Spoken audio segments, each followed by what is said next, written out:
Hey guys, it's Cameron, my review for the final season of Stranger Things. And what this season's about is it basically takes place about 18 months after the events of the previous one. Since Vecna has opened up all these rifts, Hawkins has basically been placed under quarantine. Nobody is allowed to really leave it, and you can see that in that time, our group of characters have been trying to find ways to seek and destroy Vecna once and for all. However, things are starting to get a bit more overcomplicated because there is this new military base that has opened up, and they are trying to take hostage of 11 and do whatever they want with her.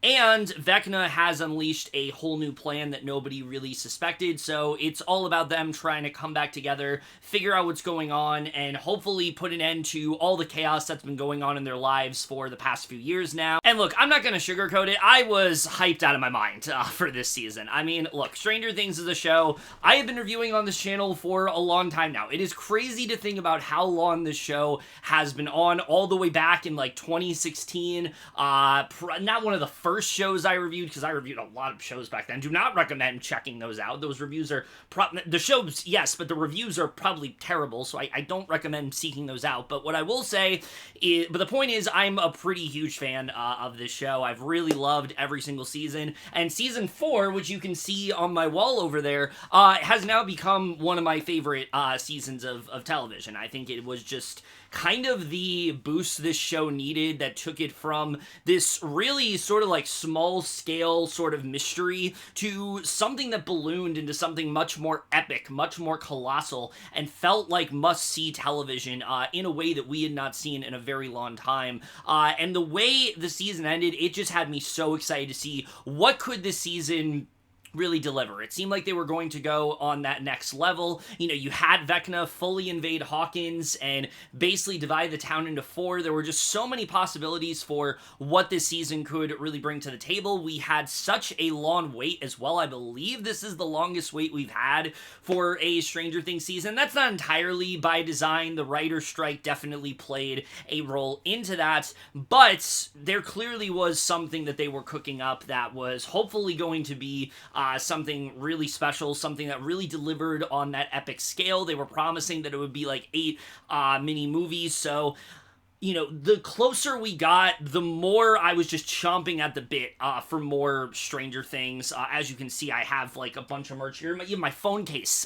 is Stranger Things related. So I was pretty stoked for this season. And it honestly was probably my most anticipated show for the last half of 2025 at least. So I was really hoping that this season would deliver. And look, I will say, this is a season that has been very divisive. I feel like there's been a lot of different opinions circulating throughout the internet. Some people think this is a really great season of television and it really delivered in the way they were hoping. Other people think it's like on the level of like Game of Thrones and things like that. So where do I land? Somewhere in the middle. I will tell you that right now. I do not think this is nearly as bad of a season as many have been saying. I do think there's a lot of things that work well in the season, but it has to be said, this is also probably my least favorite season of the show as a whole. That does not mean it's bad. That does not mean it's even not good. It's just not quite on the level of the other seasons. There's a lot that I do really like, but it does have a lot more flaws than some of the other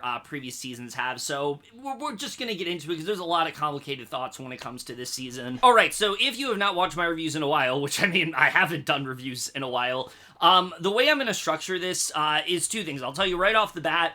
Because of the way this season is, structured, there's really no way for me to dive into this season without just going all in terms of spoilers. So if you haven't watched this season at all, I really do caution you to stop here. Go to the end where like I give my grade and things like that.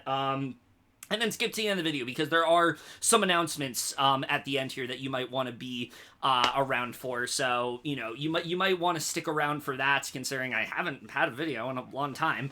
So you might want to stick around for that. Second of all, the way I want to divide this is into positives and negatives, and especially with a season like this, there's a lot that I really do like about the season. And I do feel there's a lot of negativity when it comes to season out there, and that's understandable. Like, I get why people are not enjoying the season. For me, there is a lot to like about this season, and I'll get into those things right now. And one of the things I do want to say right off the bat that I do think the season does do really well is try to change things up a little bit. You know, going into this season, I think a lot of people expected that this was going to feel like this direct continuation to season 4. And it is, but it also kind of isn't. And look, there is a lot about this season that does kind of feel like rehashing things from previous season, things like that, and I'll talk about that when we get more to the negatives. But to be positive, I think what this season does do well is the way it kind of does switch things up. Vecna, for example, this season is not in his Vecna form for a good majority of it. A lot of the time we're following Henry Creel and really getting to know him and sort of the person behind that monster and sort of what, you know, created that monster. And I thought that they did a really good job with that, and him being this character, Mr. Whatsit, who's able to like fool all these kids into going along with his scheme, to me made a lot of sense. He's not going to try to, you know, He's not going to try to manipulate our other characters because he wasn't successful in doing that. They weakened him.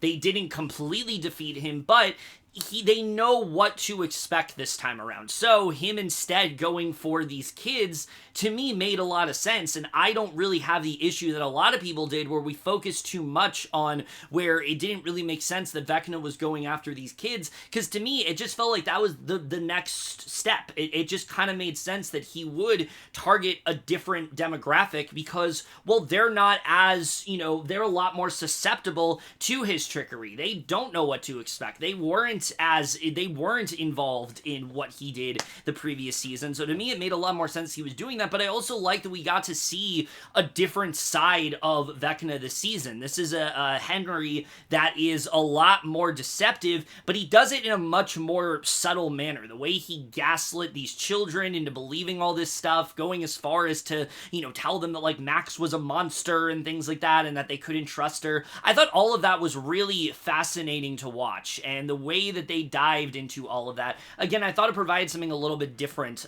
for this season. I do think that's something this season overall did do very well. One of the things this show, I think, has always really delivered on are the character dynamics. That is something I think the show has always done really well. They've done a really good job at taking this big ensemble and dividing them into different groups and things like that. And this season really is no different. They do find a lot of fun stuff. They do find a lot of new ways to enjoy these characters, particularly when it comes to Will, who really gets a big boost this season. I mean, the past couple seasons, I wouldn't say he's been completely underutilized like others have, but it has to be said, he really has not been a major focal point of the show for a long time now. So I was happy to see that this season, he really did get a much bigger, he played a much bigger role into this final season, because he should. I mean, he was the one that was kidnapped. It kind of all starts with him.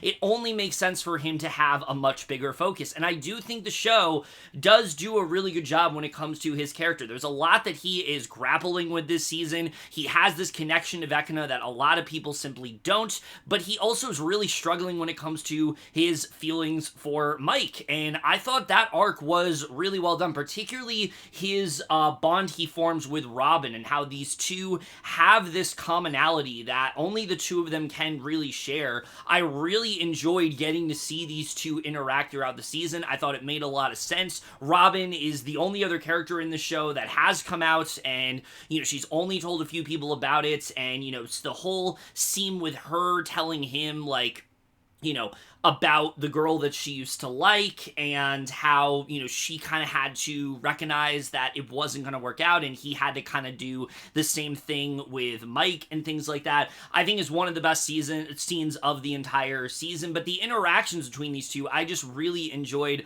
watching. It feels like Robin really plays a big role in instilling this confidence into Will. He's always felt a lot more introverted, and that's because of the fact that he hasn't really gotten a chance to grow up like everyone else has, so he's just felt a lot more behind when it comes to his growth. And you really do see this season, they do have to fast track it a bit, but I do think for the most part, it does work. And I'll talk about what I mean for the most part a little bit later on, but in terms of that dynamic, I think they do some really good stuff when it came to those two characters, and I really did enjoy the bond that they ended up forming, and I thought it was one of the best parts of the season, and the way she kind of gets Will to come into his own and start accepting more of who he is, whether that's obviously him eventually coming out to everybody, which we'll talk about a little bit later, but especially him embracing his powers and pushing himself to a level that almost is, stronger than Vecna. The moment in episode 4 where, Vecna comes in and he's just wrecking shop and he's, tearing all these bodies apart and things like that. And it just seems so hopeless. It looks like Joyce is maybe gonna die or Mike's gonna die. Like, it just seems like things are really dire. And Will just comes out and finds a way to sort of like match his power level and in some ways outdo him.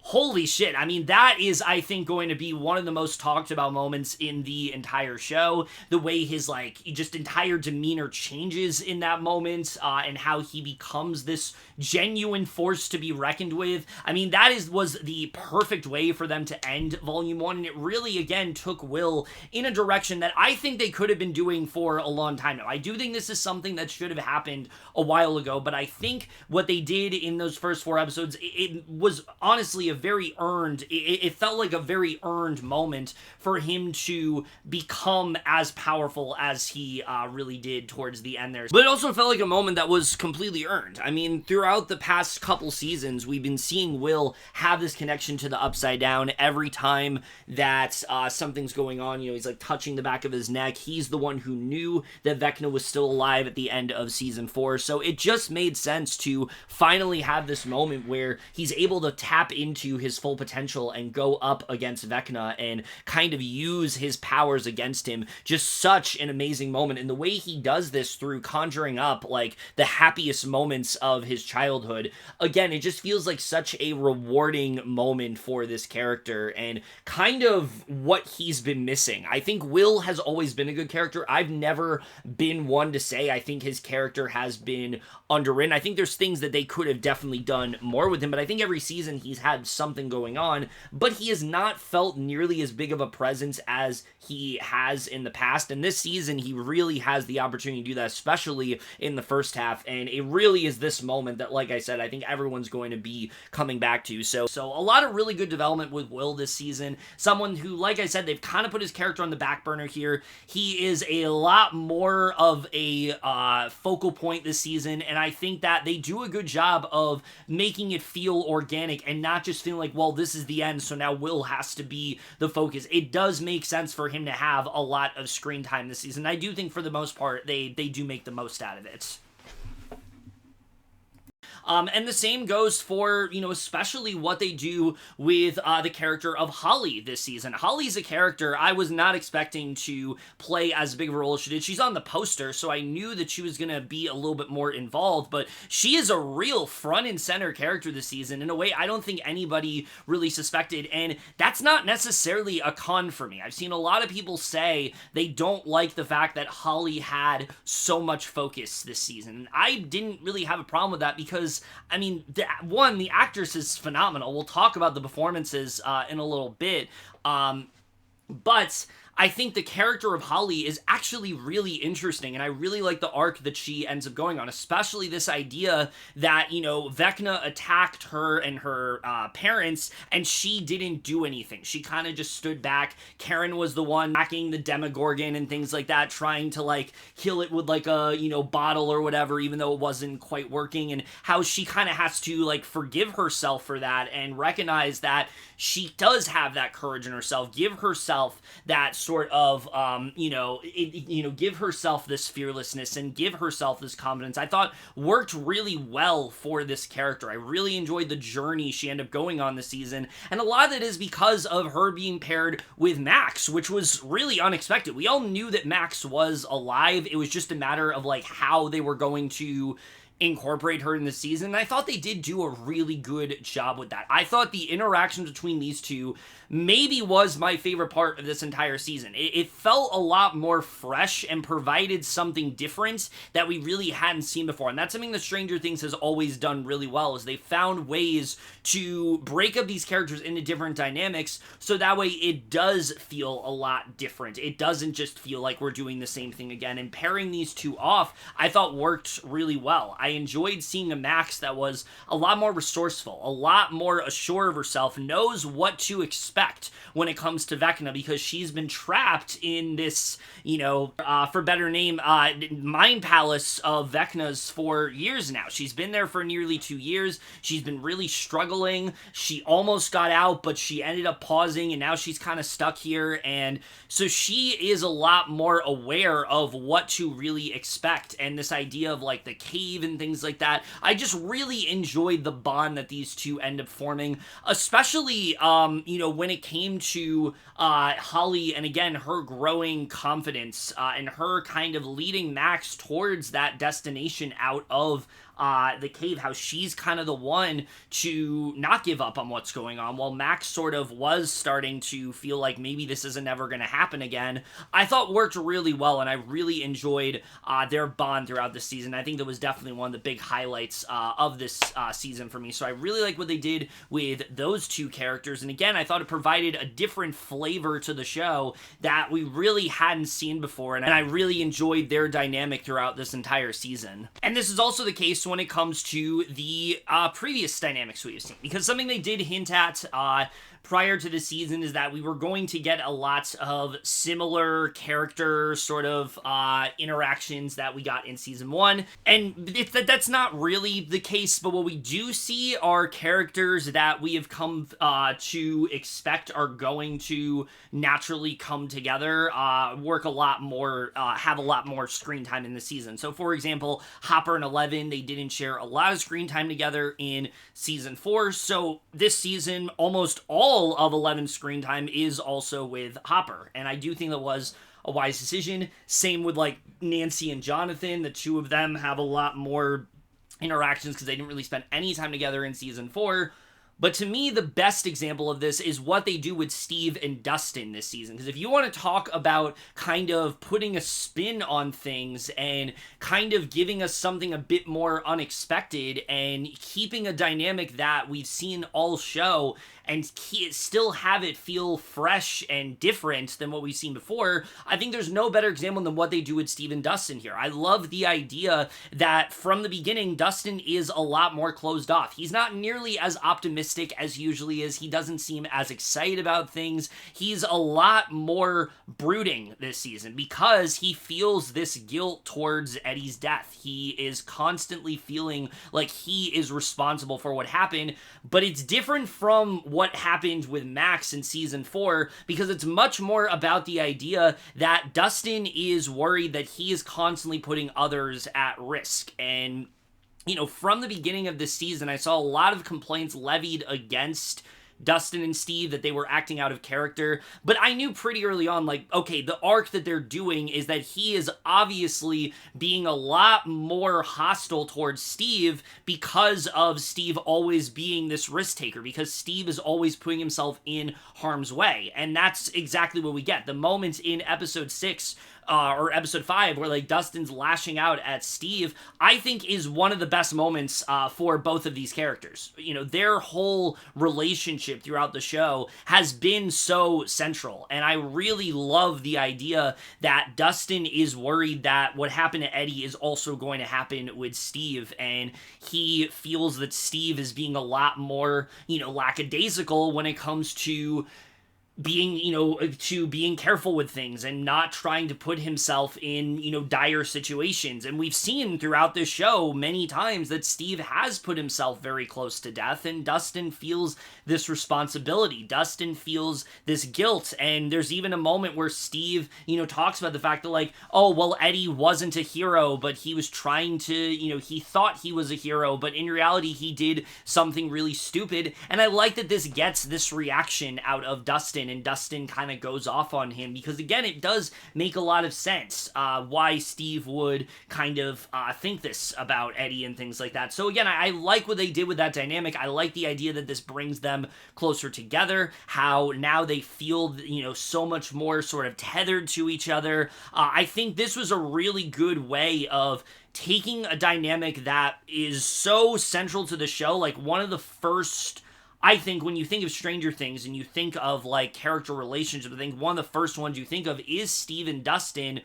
But what can we do with them that's a little bit different? Let's try to put these two characters in a different direction. Sort of this role reversal of sorts, where Dustin is the one who is a lot more pessimistic, and Steve is the one who's trying to be like, hey man, lighten up a bit. I really enjoyed getting to see that, and especially the way this season deals with grief. Again, they could have easily just done the same thing they did with Max, but they don't here. They are doing something a lot different, where, again, Dustin's feeling this responsibility, and he's really worried the same thing is going to happen to Steve, and he's going to feel more responsible as a result of that, so he's a lot more closed off. He's not nearly as friendly towards him. I think it makes a lot of sense for him to go in that direction, so I really enjoyed what they did with those two characters, and I think it was honestly one of the best arcs of the entire season. Nancy and Jonathan as well. These are two characters that I think that the show does a lot of good stuff with this season. I like the idea that, we've seen them kind of on the rocks. We had that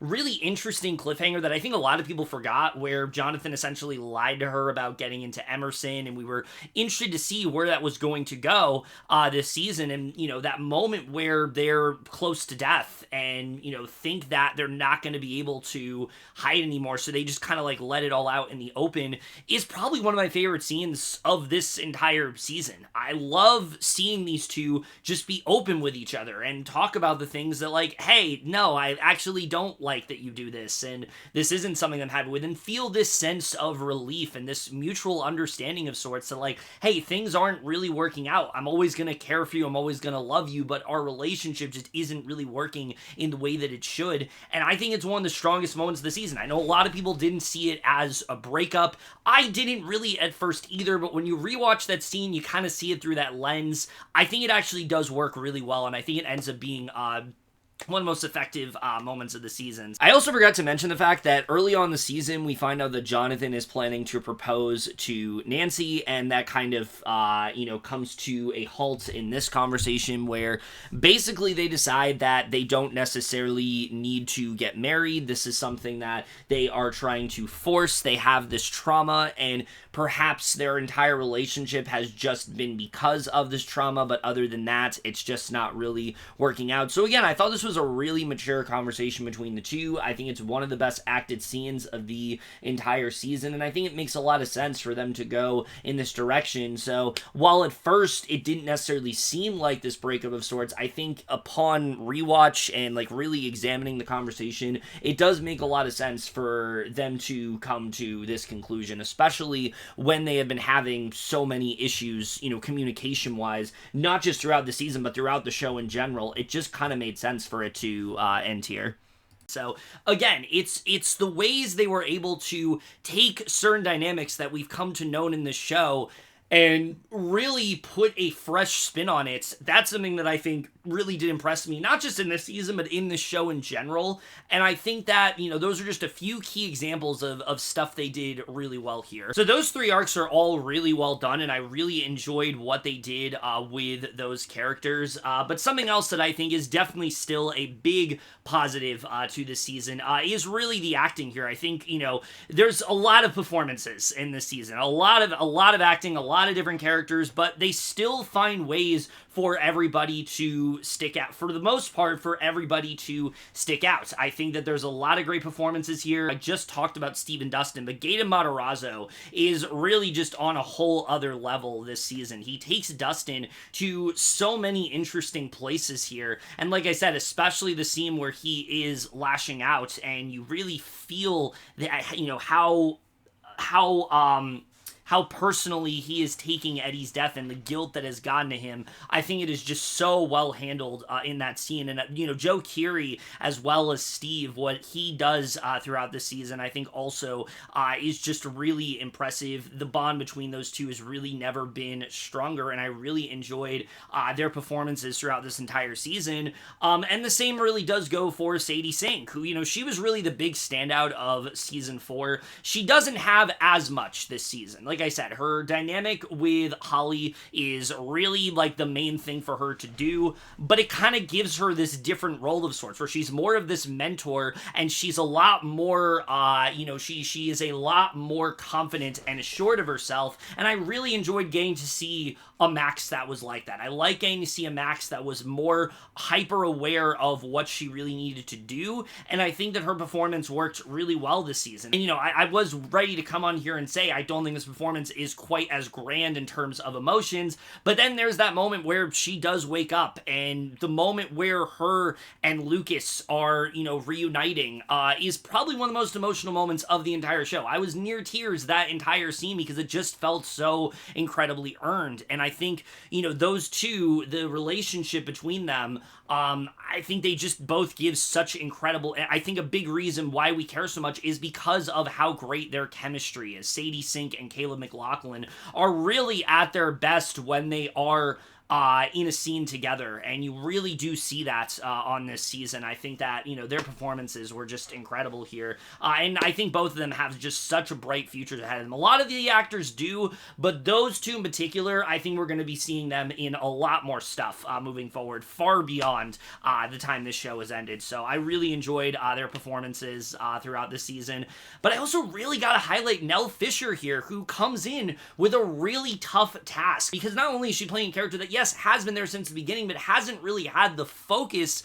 that she's had this season, but she's also playing, but she also is a recast of that role. The actress that played Holly has been recast this season, and Fisher's playing her instead, and it feels very seamless. It almost feels like Holly has been there since the beginning because of how well Fisher does in this role. She makes this character feel uniquely her own, and despite the fact that, yes, she does get a lot of screen time, I never really had that much, I never really took much of an issue with it because I was so drawn in by her performance. I think she does a really good job of kind of taking you back to the glory days of season 1. She has this innocence in her, she has this level of, fear, and this level of just sort of whimsy that we haven't really seen in the show in a while. And I really enjoyed seeing that when it came to her performance and how she transforms into someone who, like I said, is a lot more confident, someone who is willing to, get over the mistakes that she has made and things like that. I just really loved her performance the entire season. I think she really ends up being one of the real anchors of this cast, and I was very impressed by her performance the entire way through, but maybe the biggest standout out of everybody, because, I can praise the David Harbours, the Winona Ryders, and you know they're great. Like, I don't need to go on and talk about how great they are, because you know that they're really great here. Millie Bobby Brown doesn't have as much to do this season, but she has some really great stuff towards the end.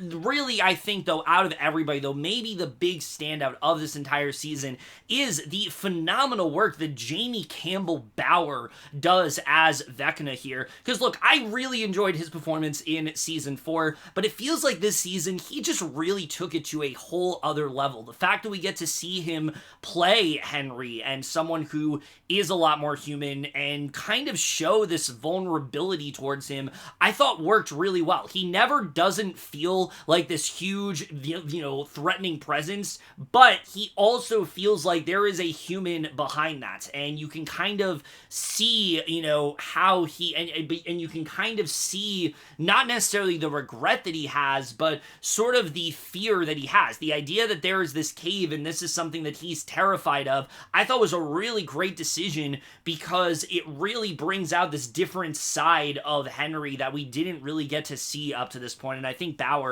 just did such a phenomenal job, particularly in the finale. I mean, and we'll talk about the finale on its own, but like, he really just crushed it this entire season. And I think out of everybody, he is really the performance that's like, he's firing on all cylinders. He is bringing so many different layers to this character that I think a lesser actor simply couldn't. And I just can't wait to see what he ends up doing next. He has such a huge future ahead of him. And I've seen him in stuff before. I remember when he was in like fucking Mortal Instruments, like back in 2013, and he has really progressed as an actor since then. He has really grown into someone who is so much more impressive to watch, because again, he just really embodies Vecna in a whole other light this season. I really enjoyed getting to see that, and I think out of all the performances this season, he honestly might be the one that sticks out the most. So again, I think for the most part, the ensemble, cast of characters here, all of them really do deliver, despite how few moments some of them do have. I do think everyone, for the most part, everybody does mostly deliver as these characters, especially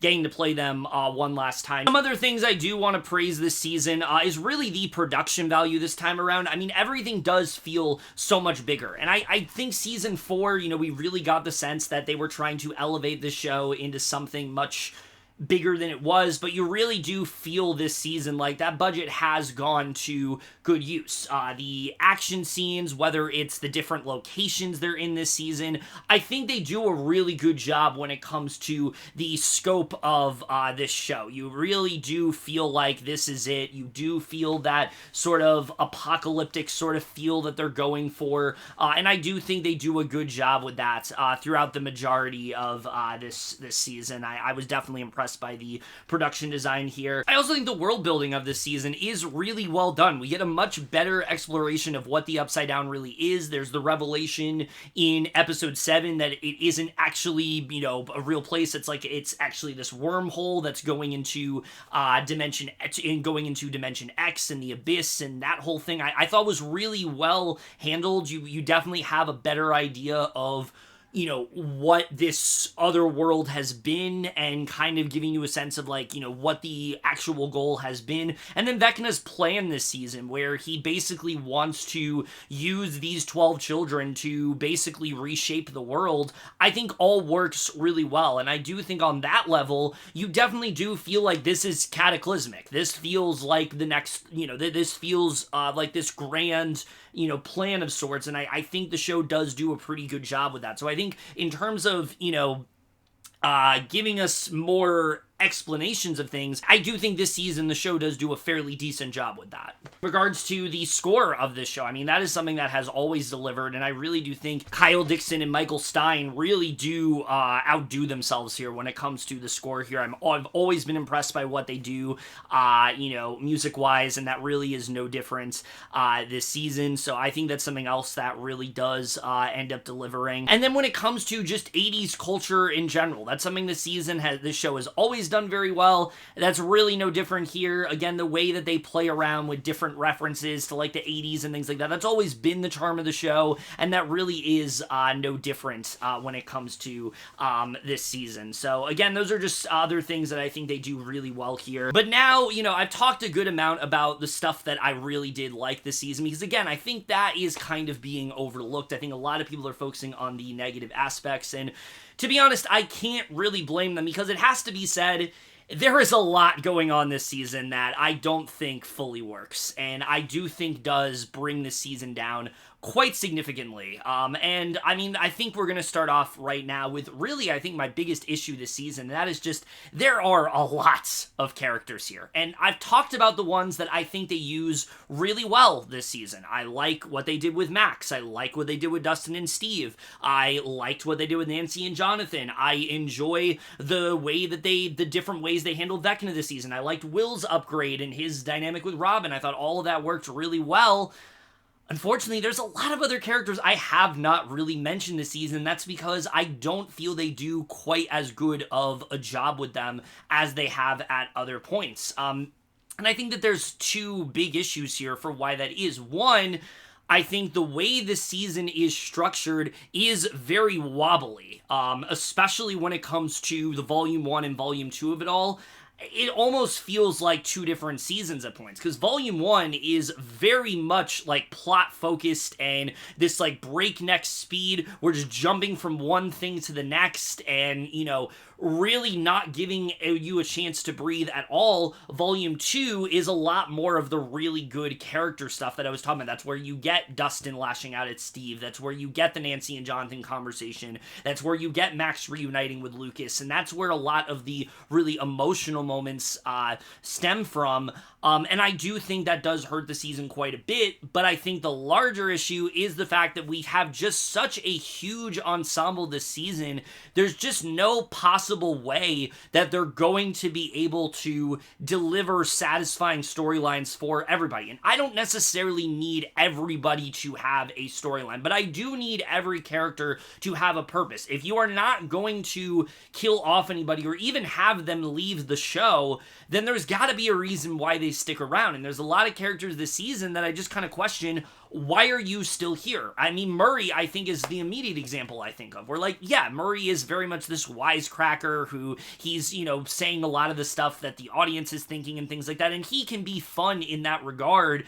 But he really doesn't have much of a purpose this season beyond just he's the guy that gives them access to like music and snacks that they're not able to get to because of the way things have been structured in the town and things like that. And then he's also there to help them with like certain missions and, kind of he's like he drives the truck and he gives them access to like certain things. Other than that, there really isn't much for him to do, and I do think he's a character that honestly the show probably should have just killed off in the first half of the season. He feels like the prime character, in fact, that you kill off in the first half of this season, because doing so does establish a sense of stakes, does establish a sense of tension, and I think that, that's a character they easily could have just let go, and I don't think anybody would have taken issue with that. And I think that, he's someone that I think the show just doesn't really know what to do with a good majority of the time. And there's other characters that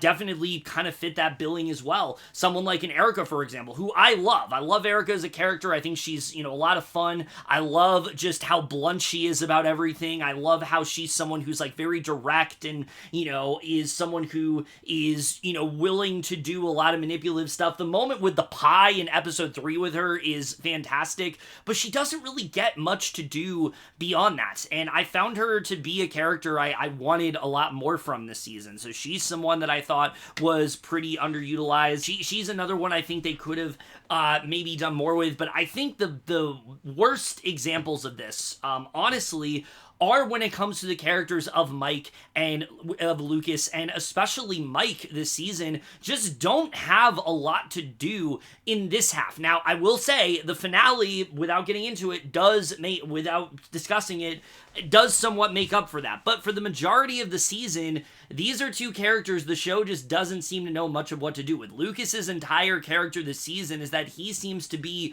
the only one really focused on, I think Max is still alive, I'm gonna do what I can to save her, but other than that, they don't really know what to do with him. He's present throughout the entire show, and he's there, but he's not really doing anything actively. He's kind of just here because he has to be. And then Mike is a character that they really just don't do much of anything with this season, and it feels like they should. I mean, he's supposed to be the leader of the group. His sister is taken very early on. You would think that would give him a bit more of an active role, but it really doesn't. He's such a passive character this entire time, never really doing much of anything to, really have this like forward momentum as a character. And look, I've seen people say that like, oh, seasons 3 and 4, this has also been an issue. I've never taken issue with that because at least he had something to do. Season 4, they do a good job of diving into him struggling to confess his feelings to 11, and I think that works really well. Season 3, they do some good stuff with him. He still kind of feels like the leader of the group and things like that. But this season, he just kind of feels like he's here, and it doesn't really feel like the show knows much of what to do with him.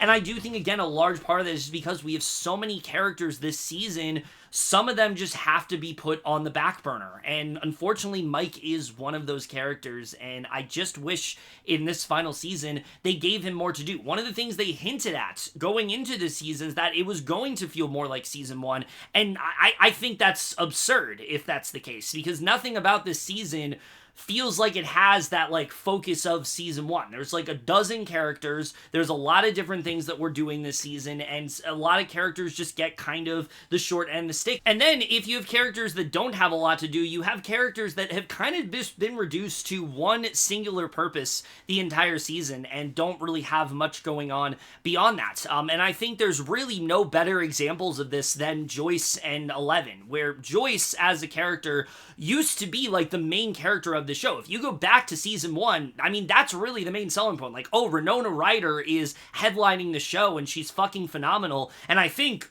was nominated for like an Emmy from what I remember and things like that. Like, she gave such an incredible performance that entire season.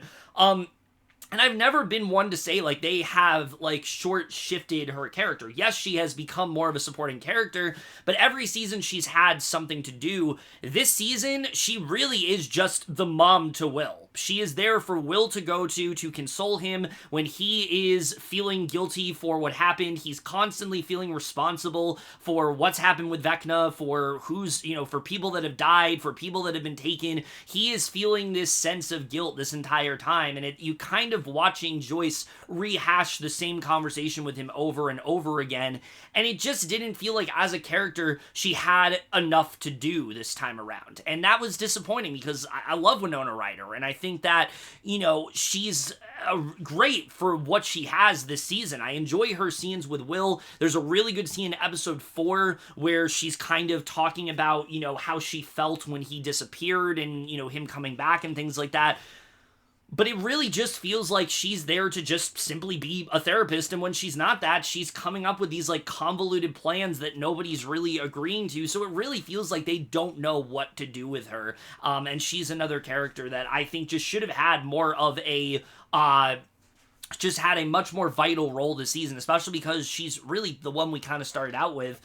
The same really does go for Eleven here. And look, Eleven's a character that I don't want to say has been, like, tarnished or anything. I do think her character does still work. It's just this time around, she feels a lot more one note. Her character this season really is just, she's this superhero in training that's, like, going up, that's, getting ready to go up against Vecna, and, she is trying to do everything she can to make sure she, like, perfects her skills this time around, and that's kind of all, and, she wants to make sure that, she's the one to deliver the final blow and things like that, and that's really kind of all she does this season. There's not really this, like, personal arc for her. You don't get to focus as much on her relationships with the other characters, and that was probably the most disappointing thing for me about the season, is that they said so much about we're bringing back the original season 1 sort of groupings, and that's really not the case at all. In fact,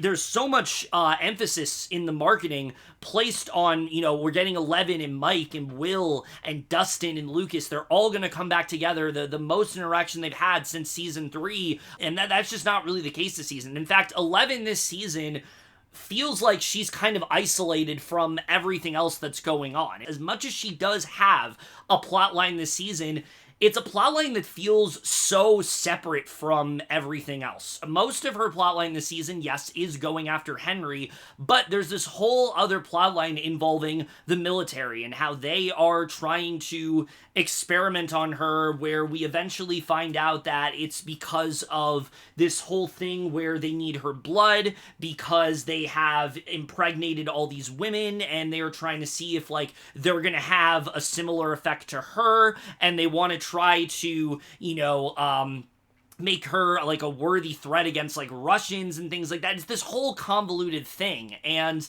it's one of those plot lines where it makes sense that Eleven needs to have the military going after her. I don't necessarily think that that's something that was, like, a problem this season. I think in isolation, it makes sense for that to be the case. This is the final season. Everything should feel like the biggest stakes that it should.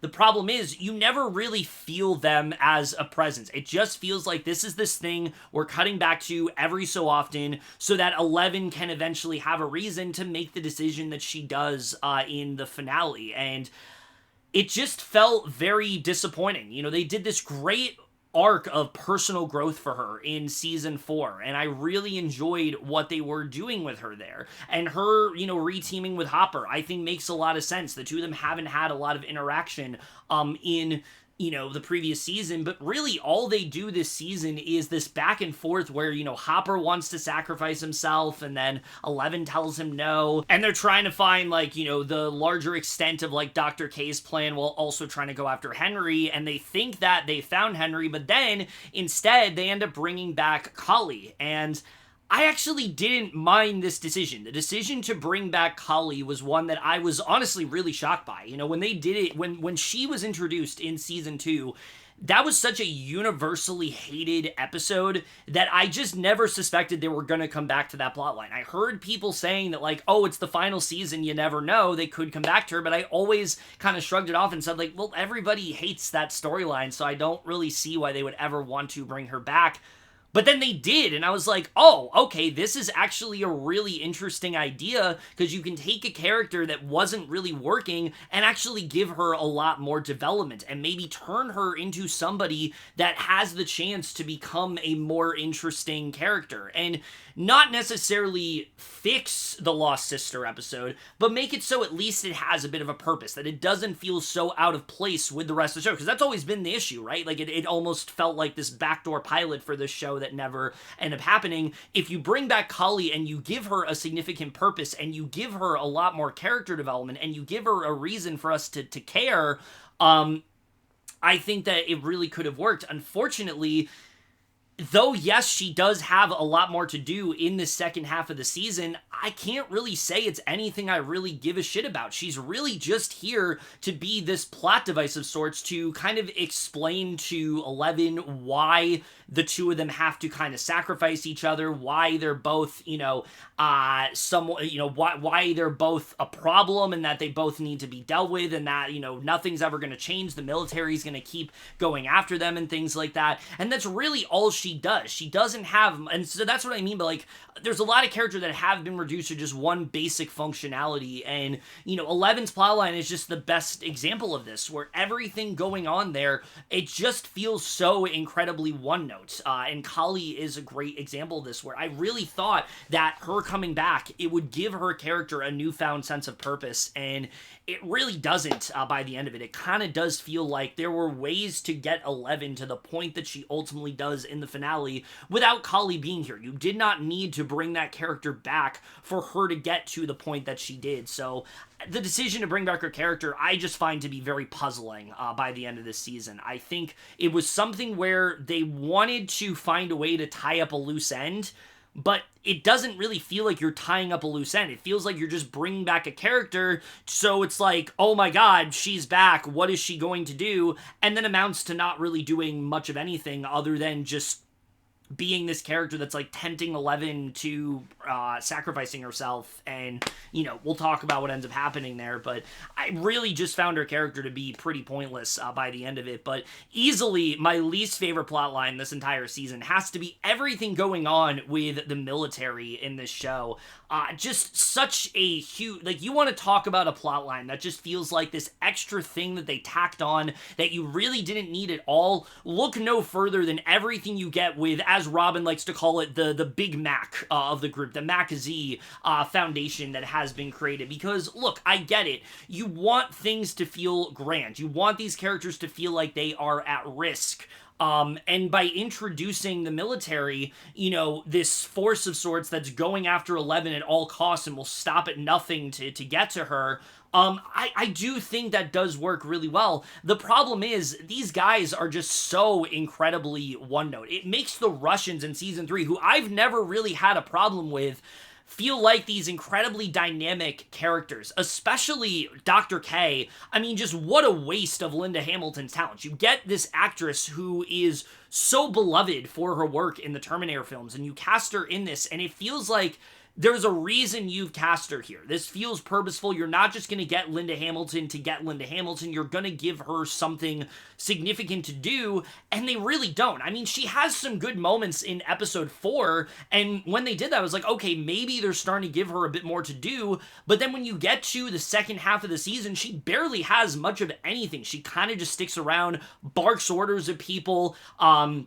reinforces her purpose, and really feels nothing more than this just generic one-note villain that doesn't really have anything going on with her beyond just, I need to get to 11 because I have this, like, crazy harebrained scheme that makes absolutely no fucking sense, but because of, just the plot, we need it to happen, and that's why I'm here. And I really was hoping that, like, in the finale, she would get something more to do, but she really doesn't. She just feels like such a throwaway character, and I really feel like you could have honestly just cut this plotline out entirely, focus a lot more on just 11 and her being haunted by Henry, and him constantly giving her this sense of anxiety because she knows what he's capable of, and focusing more on the fact that, Max almost died and things like that. You could have played a lot more into that, and I think her plotline would have just been a lot more interesting. But again, they incorporate the military. It just feels like yet another thing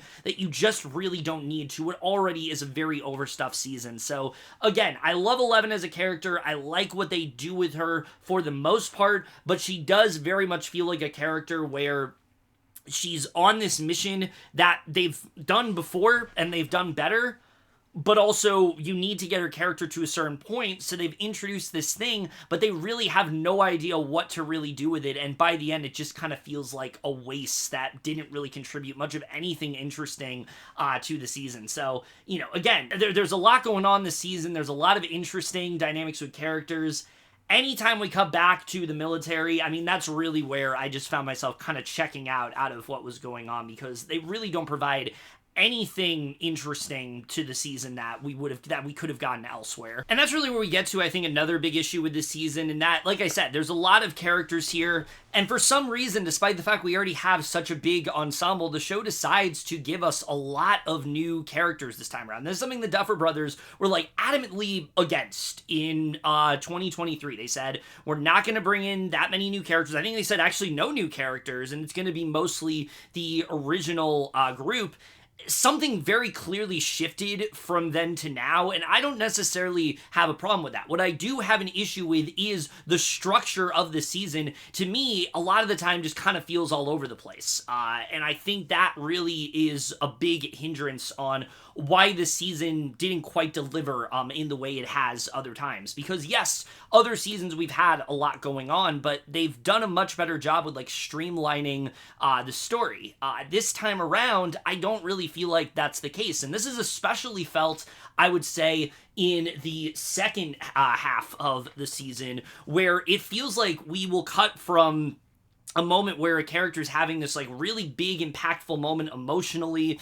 You'll have this really great scene, and we cut to characters, spouting exposition. Then we cut to another really big emotional scene. Then there's more characters spouting exposition, and it just doesn't feel as tight as it really should. For a final season, again, things should feel a lot more vital. Things should feel a lot bigger, and it does feel bigger, but the vital part of it, you just don't feel it as much. Because again, there's just so much going on. It always feels like there's something we're not focusing as much on. There'll be a plot introduced, like, in the first, 20 minutes of an episode, and then we don't get back to it until the very end, and by the time we get back to it, I forgot it was even in the episode, and I think that really is a big issue with this season. And so I think them introducing all these new characters, again, inherently is not a bad idea. I love Derek, for example. I think he's a great addition. I love that he is this, he's this, sort of smart-ass kid who is,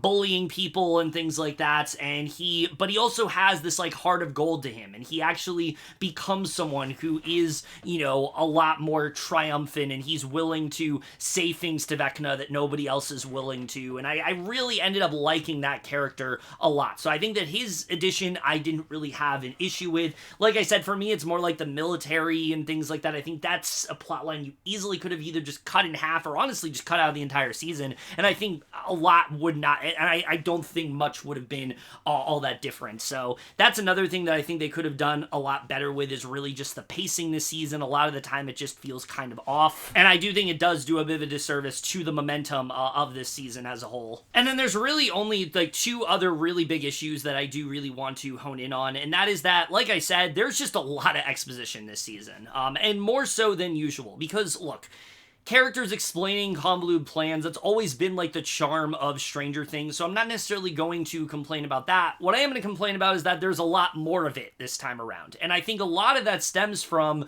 Netflix making this really stupid decision, in my opinion, where basically they are trying to cater their shows to people who are like sort of half watching and like, just, having the show in the background but scrolling through TikTok or something and not really paying attention. So what they'll do is they'll have characters like constantly reinforce plans that they already have, as a way to kind of cater to that subset of people. And in my opinion, if you are focusing so heavily on that group of people, you've kind of lost focus of what you really need to do.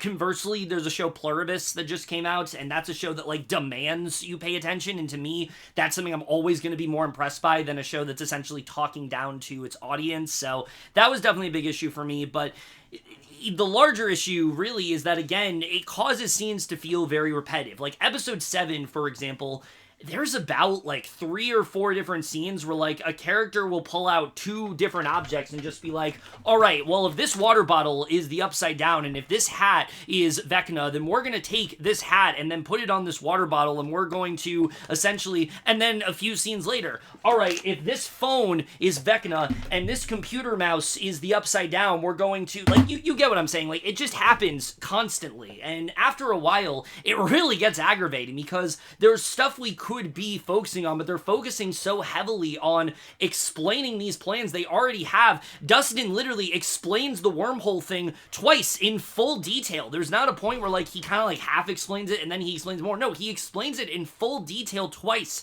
in the same episode, and it's like, dude, we already get it. Like, I don't need you to constantly rehash a plan to me as if I'm stupid. So I just found that to be really frustrating, and that was something that I do think takes away from the show, and that's a big reason why a lot of the time, though I do appreciate a lot of the character development that's going on, it can sometimes feel a little bit rushed. And I think Will's a great example of this, where like they do really good when it comes to him and Robin in the first half of the season, but the second half of the season, it does feel he kind of gets a bit shafted in terms of the story, because we just have all these other things that we need to focus on. And so a moment like Will coming out, for example, should feel like this huge thing, should feel like this, this really intimate scene that really is like the crux of his character. His entire storyline has been him kind of feeling closed off and not really willing to like be himself because his childhood was like taken away from him and things like that, and he wasn't really able to grow up, and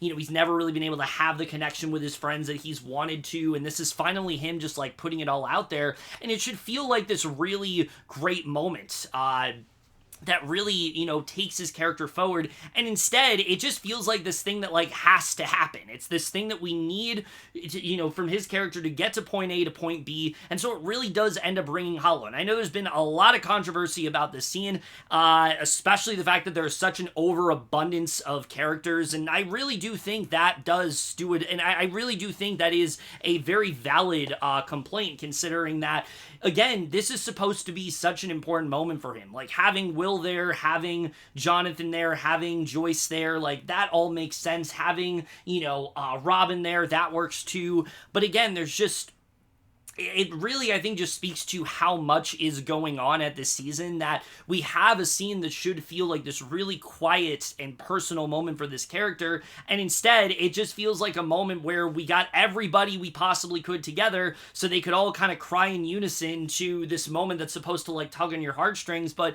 it rings hollow because it just feels like, because you're spending so much time on why is Mr. Clark there? Why is Murray there? Why is Vicky there? These characters that he doesn't really have much significance to at all, and it really takes away from the moment. And that's only one of a few scenes that happens during. There's quite a few moments this season where there is off-screen development. Like, for example, in episode 7, they kind of bring up this idea that, like, Max and Will are really close all of a sudden, and yeah, they've been, like, friends, but I never saw them as, like, so close to the point where, you know, Will is going to be, like, nearly in tears when Max wakes up and 11 isn't, and so things like that just had me really confused, and I think really the biggest issue with this season, the biggest way they could have fixed this, is either to cut some of these storylines in half, you know, cut out the military storyline, maybe even you lessen some of the scenes between, like, Joyce and Will, focus a little bit more on Will and Robin,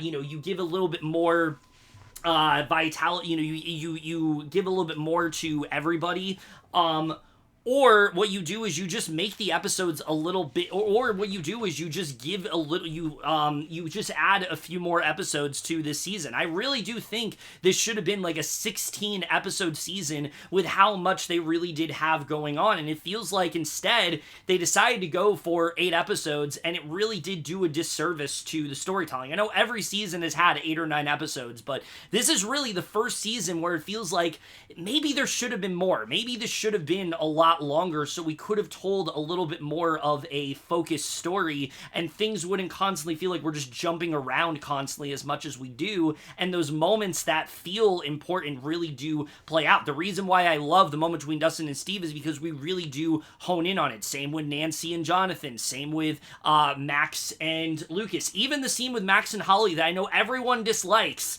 I like that scene because we really do spend a lot of time to just let that scene breathe. You know, see Holly's reaction to what Max is saying, and Max explain to her how much she didn't need, a certain object to put her forward, how giving her this sense of confidence, getting her to understand how brave of a person that she really is. I think that's a really good scene for her character. And then I also love the moment in that conversation where Max essentially tells Holly that she learned that she didn't necessarily need the music. And I know that's something that a lot of people have been very divided on. And listen, I love the idea that, like, music is what set Max free from the Upside Down, but I also like the idea that she just needed some kind of tether to the real world, and her connection with Lucas, that's what is for her. Holly just needs to find her thing. So for me, I mean, I've loved that conversation. I've watched it several times now.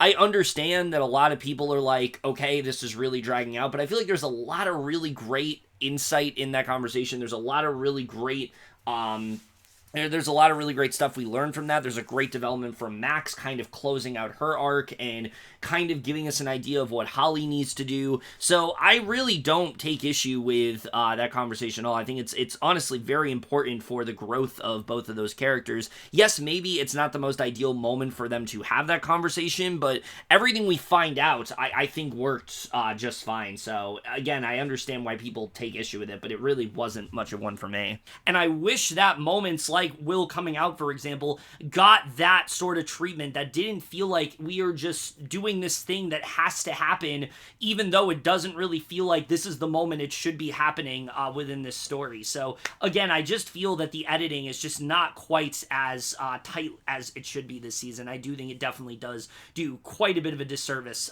to the plot, to the pacing of this season as a result, and the character development as a result. And like I said, I think if they would have, instead of doing, 4 episodes and then 3 episodes and then the finale on its own, imagine instead if it was like the first 8 episodes and then you do another 8 episodes in like on Christmas Day, and then the finale can still be on its own, but instead it's like 16 episodes. And I think if they were to have gone about it in that way, I think this season just flows a lot better, especially when it comes to a lot of this exposition. There's two moments in particular I think that honestly could have been its own episode, particularly Max going through all these different doors in episode 4. I like all the stuff we get with her and Holly. Like I said, I enjoyed their bond in the season, but I also thought, how much more interesting could this have been if we had an entire episode of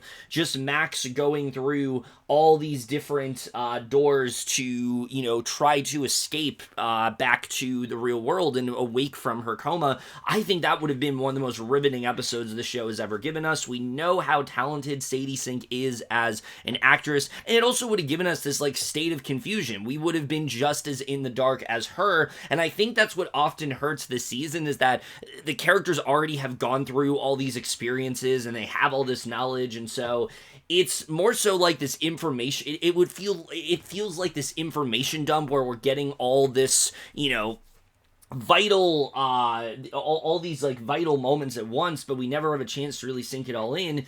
Instead, it would feel less like this information dump and more like something that we are witnessing as it's happening, and it feels more enthralling as a result of that, and really gives Sadie Sink a chance to flex her acting muscles in a way that we haven't even gotten to see her do in previous seasons. Obviously, season 4, she was phenomenal. I think that's really, the time that she emerged as one of the MVPs of the show, but having an entire episode to herself, I think she's more than earned it, and I think, again, it would have really boosted her storyline this season. So as much as I love Max's inclusion in the season, everything she does do, I do think that could have been its own episode, but even more importantly is for Kali, I think what she's missing this season is some kind of agency. Everything we get with her is told to us through exposition, and she feels like this plot device of sorts where, we find out that Dr. K is restarting, Brenner's program and things like that, but we never really get a concrete explanation as to why. It very much feels like she's more here to push 11 to this point of sacrificing herself, even though that's something that 11 says that she was already thinking of doing. So instead, I think, why not just give Kali her own episode, seeing her separated from that group of characters and all the torture she undergoes, through the military and things like that. I think it would have done a really good job of actually giving us a reason to care about her character. Because even by the end of the season, I can't possibly say I really gave a shit. I kind of just felt like she was here. I think there were many other ways you could have gotten 11 to that point, and you didn't necessarily need to bring her back to do it. But if you give her her own episode and we get to, again, see that experience, I think it would have felt that much more. It would have felt like there's an actual reason to bring her character back. It would have actually felt like she has a purpose here, and it didn't just feel like they threw her in because it was a loose end that they wanted to tie up. So these are just changes that I think they could have made that would have made the season feel a little bit more fulfilling as a result of that. And then the only other thing I really do want to talk about, and look, this is something that people have droned on about multiple times, is really just the Duffer brothers' refusal to kill off any character within this show. Any major character, they just seem to be completely adverse. They seem to be completely allergic to even considering offing. And to me, that is definitely an issue. Season 4, I didn't really have a problem with it because they were still killing off characters, just not some of the big ones,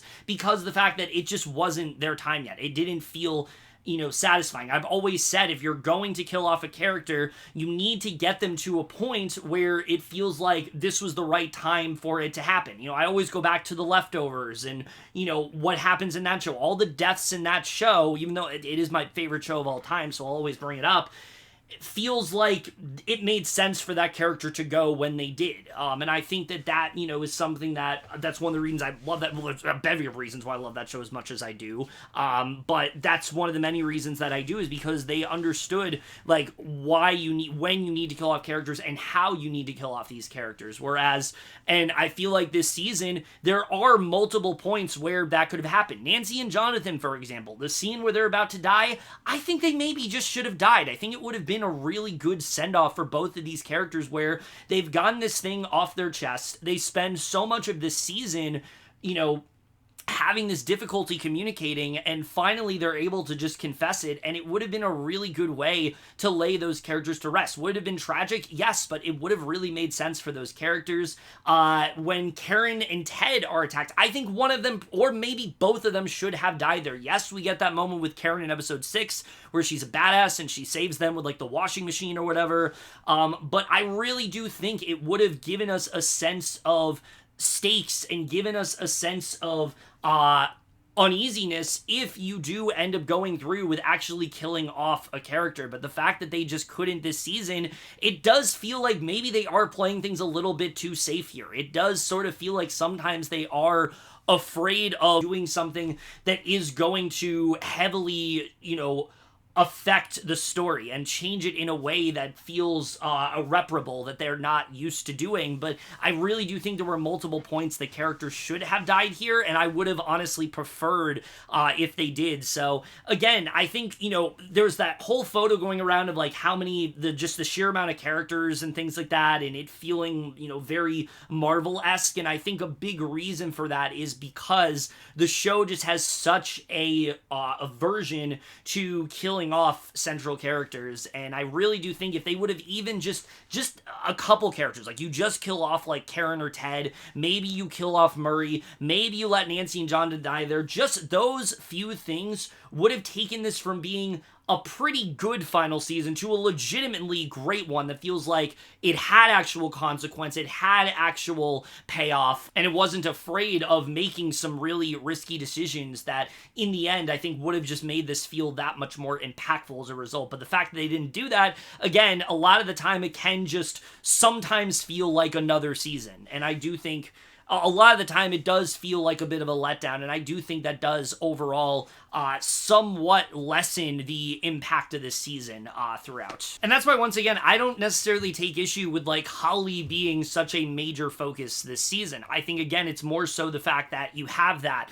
but then you also have everything going on with Eleven and Hopper, and you have this development with Will and Robin and things like that, and then you have this whole other plot line with, us learning more about Vecna and his overall plan, and then you have, Dustin and him grieving over Eddie. So it's just one of many things on top of each other that, again, it does feel like the show is having a hard time balancing everything, and I think that's why that has been such a major issue for a lot of people. But for me, I enjoy that storyline, so I can't possibly say that it's really much of an issue for me at all, because I really did enjoy how much mileage we got out of that character and what it really did for the show overall. Again, I think it brought us a new sort of feeling to the show that we haven't seen in a while, and I really did enjoy that. I do want to discuss one thing that has been like a big issue for a lot of people, but honestly isn't for me,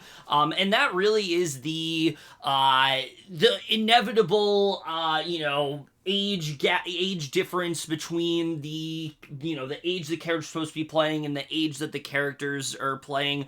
A lot of the time, yes, this would be an issue for me. I would find it to be like very just distracting and wouldn't feel convincing. But with something like Stranger Things, I honestly cut them a lot of slack, because the whole reason this show has gone on as long as it has is really because of COVID and the writer's strike. I mean, season 4 was supposed to come out in 2020, and then season 5 was clearly supposed to come out like 2023, so it's really not their fault that it's taken as long as it has. So again, that's why that's not really an issue for me. Are there times where like you'll look at like say Mike or Lucas and be like, wow, they look significantly older than they did last time? Sure, but again, it wasn't an intentional decision to make them to have the show take as long as it did. So I really can't necessarily fault them for that. So I can understand why people might take issue with it, but for me, I don't really have it as like that big of an issue, because again, I don't really think it's something that they could have necessarily fixed unless you do like a massive time jump. But with what they decided to do, it doesn't really make sense to do that. Another thing I did want to mention that a lot of people have taken issue with, and I honestly honestly did take issue with it first as well, is basically the decision to go from this, the high of season 4 where all these rifts have been opened and it looks like the Upside Down, it just has full, like, carte blanche of Hawkins and can basically just do whatever they want. There's going to be Demobats constantly, there's going to be Demogorgons, it's just going to be total anarchy. And then we start off the season, and the military has essentially decided to forego all of that and put this metal plate over all of the rifts, so it almost feels like, how anticlimactic it feels. And I totally understand that, because when I first heard of that, I was like, this is stupid, I don't really like this. It feels like the show is playing it a little bit too safe, and they're pulling their punches. But upon thinking about it, I do think this is a more than likely very possible scenario. Having the military in there, if you're gonna do that, having them essentially like control Hawkins and things like that, and they're trying to cover up what's going on. I mean, that's been something we've seen throughout this entire show. All these events that have happened, they have tried their best to cover up, and they continue to do that here. So is it a little bit frustrating that we didn't get this like big apocalyptic feel that we wanted this season to have? Yes, but I think upon retrospect, there's other things to really complain about, and I do think that one decision didn't necessarily hurt the season. It didn't quite give it the momentum that it needed, but I do think compared to other things, it really didn't end up being that much of an issue for me. So I'm not necessarily thrilled that they did that. It's not the direction I would have taken the show in, but I think in the long run, it was okay the way they decided to, do all of that, especially the way they decided to go about all of that. One other thing I did forget to bring up real quick is, though, like I said, I think there are some really good performances here, there are some actors this season that feel like they're just kind of not at their best. I think the biggest example is absolutely Noah Schnapp as Will. I don't think is terrible.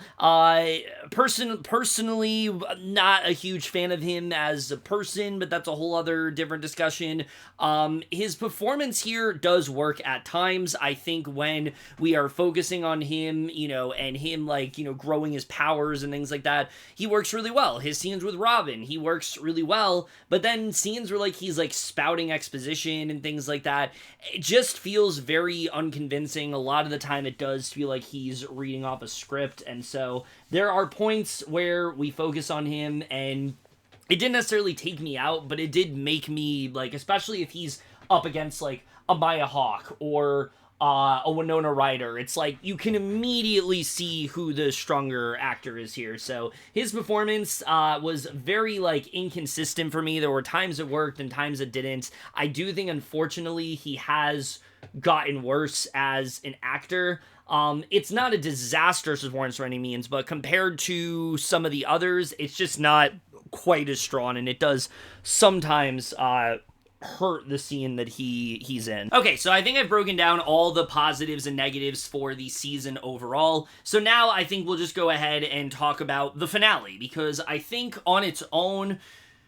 again, the way the finale happened, it was in theaters, it was this massive event. I think it just makes sense to kind of talk about it in its own way. And what I will say is that while this season is one that I'm a bit conflicted on, the finale definitely did help resolve quite a few of my issues with this season. And I think that it did kind of help make up for some of the things that were a bit lacking for me. For example, an issue I did have early on in this season that I really don't anymore is that I found that some of the interpersonal conflicts and some of the character things that were going on felt a bit recycled. For example, early on in this season, you have Steve, Jonathan, and Nancy, and they're still in this love triangle of sorts.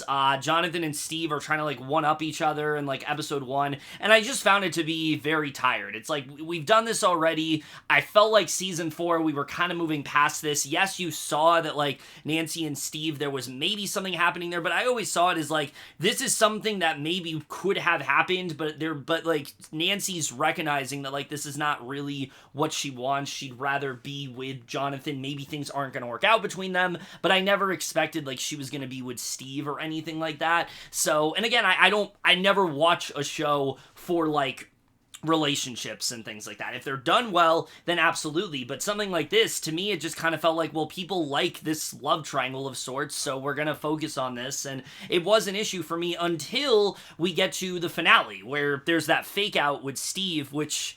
yeah, it was kind of stupid. I won't lie. In the theater, it was pretty exhilarating seeing because I did see the finale in a theater, and my audience just fucking lost it at that part. Everybody thought that he was a goner there. But I actually really like the idea that Jonathan saves him in that moment, and they have this conversation where, and I will agree with people that maybe it shouldn't have happened like as they're going into battle, but they do have this conversation where basically they kind of hash things out. Jonathan, Steve talks about the fact like he realizes that him and Nancy weren't going to happen, weren't really going to be a thing. He wishes he could have been there for him and Nancy to kind of maybe, help them fix some of the issues in their relationship. You kind of get the sense that like these two are always going to have this sense of like respect for each other. I thought it was a really good scene. I really enjoyed what they ended up doing there, and it did help kind of, like I said, remedy that issue for me that I had with them throughout the season. Mike is another great example of this, where like throughout a good majority of the season, I felt like Mike just didn't have much of anything to do. I heard a lot of people say they thought that Mike should have been the one to get kidnapped by Vecna and not Holly, and I don't necessarily agree with that. I think having Holly kidnapped, again, kept it fresh and exciting. I think doing it with Mike, yes, it would have given a little bit more urgency to what's going on, but I think it would have just felt kind of similar to what we had with, like, Max last season. So I don't think, Mike being the one to get taken by Vecna, I don't think that would have really changed much, but I definitely do wish he played a more vital role in the story, and thankfully in the finale, he does. He has some really great moments here. There's that really good conversation with Will that I honestly liked a lot. I know a lot of people didn't, but again, I've never watched this show thinking Mike and Will are going to get together. That just narratively did not make sense to me. They spend a lot of time on Eleven and Mike. A lot of Will's arc is about him having this unrequited kind of crush on Mike and things like that. So I never expected it was going to end that way. The way it ended, I thought was more or less the way it should, where they have this conversation. Mike talks about the fact that like he, will always be like, his best friend and things like that. I thought it was a really good scene between the two of them. And so I definitely like what they did there. And also having Mike be one of the central characters of this finale, I think was a really good choice, especially considering that he hadn't really had a lot to do up to this point, and that's something that I really did appreciate about this finale. And the same goes for 11. While 11, I thought, for a good majority of the season, was honestly kind of sidelined, I thought that the finale, she really did feel like a front and center character again. And it's not like she didn't have anything to do, but like I said, it did kind of feel like her plot line felt so kind of like separate from everything else. So having her be basically the main character of this finale, I thought was definitely the correct choice, especially how much we focus on this idea that she is going to potentially sacrifice herself. And, you have that moment with Hopper where he's kind of trying to talk her out of it. And I think a lot of people have misinterpreted this scene. I've seen a lot of people say, well, this is 11 trying to get Hopper to justify her committing suicide. But that's not really what was happening in that scene. Remember, this scene is basically 11 saying, I need to be the one to defeat Vecna, basically telling Hopper that you can't be the one to fight, you can't fight your battles for me. There's a moment where she says, I'm not Sarah, and the way I interpreted that was more so like, you feel you have this burden with Sarah, you need to constantly protect her, you don't have to do that with me. I'm my own person, and I'm going to do what I think is best for me, and I really enjoyed that scene a lot. I enjoyed what they did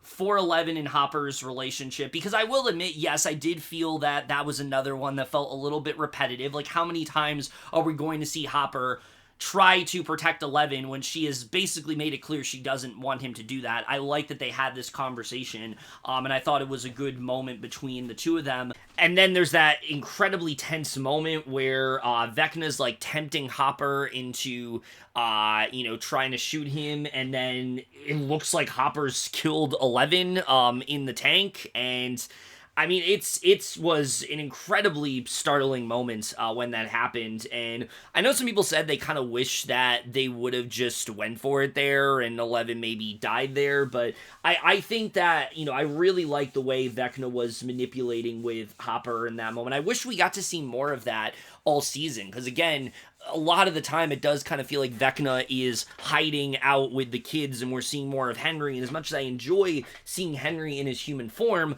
I liked the Vecna that was a lot more sinister and a lot more willing to make people do things that they didn't want to do, and that moment with Hopper I thought worked really well, and this kind of leading him to have this, you know, pep talk with Elle where he's kind of telling her that she needs to try to fight another day. You know, she's been through all this trauma, all these terrible people have taken advantage of her and manipulated her, and she's still here and she needs to fight one last time. It was just such an incredible moment that we end up getting there, and I don't think is ruined by what 11 ends up doing. I've heard a lot say that they felt this conversation ends up being like relatively unnecessary, but I don't think it changes the meaning of this scene where, you know, Hopper finds out through Vecna that 11 is going to it has plans to sacrifice herself, and he's essentially trying to get her to fight another day. No matter what happens, I need you to try to fight through this. I need you